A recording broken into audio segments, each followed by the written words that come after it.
یعنی ایبسٹین کرنے کا مطلب یہ ہے کہ آپ حصہ ہی نہ لیں اس کے اندر جو ہے. تو لیکن یہ جب آپ کریں گے تو یہ لازم ہے آپ پہ کہ اس پولیٹیکل پارٹی کے جو سربراہ ہے اس کی ہدایت کے مطابق کریں. موجودہ صورتحال میں اگر حکومتی پارٹی کا کوئی ممبر جس نے پی ٹی آئی کی ٹکٹ پہ الیکشن لڑا وہ اور کامیاب ہوا، وہ پارٹی کی ہدایت کے برعکس عمل کرتا ہے، یعنی ووٹ آف نو کانفیڈنس کے حق میں ووٹ دیتا ہے، تو پھر 63-A کا اطلاق اسی وقت ہوگا، کیونکہ اس نے وہ ایکشن کیا جس کو پریونٹ کرنے کے لیے 63A بنائی گئی ہے. گویا اس نے غیر آئینی حرکت کر دی. اب اگلا سوال یہ ہے کہ غیر آئینی حرکت کر کے اس ممبر نے جو دوسری پارٹی کو فائدہ پہنچایا، کیا وہ فائدہ سسٹین کرے گا؟ اس کا جواب یہ ہے کہ ہرگز نہیں، کیونکہ جو اس نے فائدہ پہنچایا اس کا اس کو اختیار ہی نہیں تھا. اور اس وقت اتھارٹی کون ہوگی یہ فیصلہ کرنے کے لیے؟ اسپیکر قومی اسمبلی. وہ جب یہ فائدہ اس نے دوسری کو پہنچایا ہے تو دوسری پارٹی کو پہنچایا ہے تو اسپیکر قومی اسمبلی کا یہ کام نہیں ہے، یہ اس کی اتھارٹی نہیں ہے کہ یہ جو غیر قانونی طریقے سے فائدہ پہنچایا گیا ہے یہ دوسری پارٹی کے اس کے باسکٹ میں یہ فائدہ ڈال دے. یہ ممکن نہیں ہے. اور ایسے ممبر کوئی اتنی سخت سزا رکھی گئی ہے کہ وہ اس کو ڈی سیٹ کر دیا جائے گا. باقی سارے کس طرح کیا جائے گا، باقی یہ سارے جو ہے یہ پروسیجر ہیں. اور افسوسناک بات یہ ہے کہ کچھ چینلز عوام کو گمراہ کر رہے ہیں کہ اسپیکر کے اس ڈیسیژن میں کہ اگر وہ ایسے ووٹ کو ریجیکٹ کر دیتا ہے تو اس کو کورٹ میں چیلنج کیا جائے گا. بالکل غلط بات ہے. صوبائی اسمبلی ہو، قومی اسمبلی ہو، جو سینٹ ہو، جب اس کے اندر جو کارروائی ہوتی ہے اس کو باہر کسی بھی کورٹ آف لاء میں چیلنج نہیں کیا جا سکتا. اور چیئرمین سینٹ یا جو بھی اسپیکر ہوگا اسمبلی کا اس کا فیصلہ آخری فیصلہ ہوگا. ٹھیک ہے. ایک اور بہت امپورٹنٹ طریقے عدم اعتماد کے بارے میں سیریس جو مسئلہ ہے وہ قاف لیگ کا ہے. کچھ سیٹوں پر قاف لیگ کے ساتھ پی ٹی آئی نے اتحاد کیا، ایسے کہ پی ٹی آئی نے اپنے کینڈیڈیٹس کو وڈرا کر لیا اور جو پی ٹی آئی کے ووٹرز تھے انہوں نے قاف لیگ کے کینڈیڈیٹ کو ووٹ دیا اور اس طرح قاف لیگ کا امیدوار جو ہے وہ پی ٹی آئی کے ووٹس لے کے بھی کامیاب ہوا. ٹھیک ہے. تو اب کویسچن یہ ہے کہ وہ فلی طور پہ کوالیفائی نہیں کرتا کہ وہ قاف لیگ کے کہنے کے مطابق جو ہے وہ دے، وہ پی ٹی آئی کی بات کو اس کو ماننا ہوگا. لیکن یہاں سب سے ٹھیک ہے، اس طرح کی سچویشن کو میرے علم کے مطابق آئین یا کسی قانون میں ایڈریس نہیں کیا گیا. لیکن یہاں سب سے بڑا قانون روایات اور انصاف ہے. وہ ممبر جو پی ٹی آئی کے ووٹوں سے کامیاب ہوا اسے پی ٹی آئی کے مطابق ہی ووٹ دینا چاہیے. اور میں یہ سمجھتا ہوں کہ قاف لیگ جو ہے اس کو بالکل روز روشن کی طرح یہاں اس کا ڈیسیژن جو نہ ہونا چاہیے.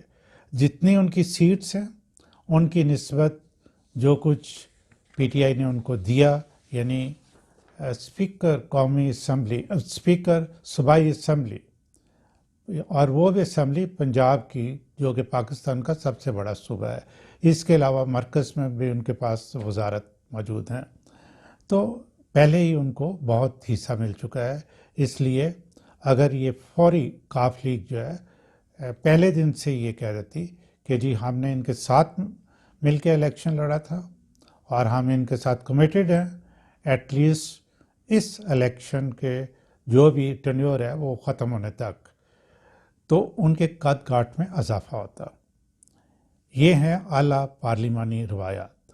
بہرحال میرا تجزیہ یہی ہے کہ جتنی جلد ہو سکے ہمیں اس پارلیمانی نظام حکومت سے جان چھڑانی چاہیے تاکہ ملک کے حالات بہتر ہوں اور ہمارا ترقی کا پہیہ آگے کی طرف موو کر سکے۔ ناظرین، آج کے لیے اتنا ہی، پھر میں بہت جلدی اسی سلسلے میں اپنی دوسری ویڈیو اپلوڈ کروں گا۔ خالد اقبال کی طرف سے بہت دعائیں۔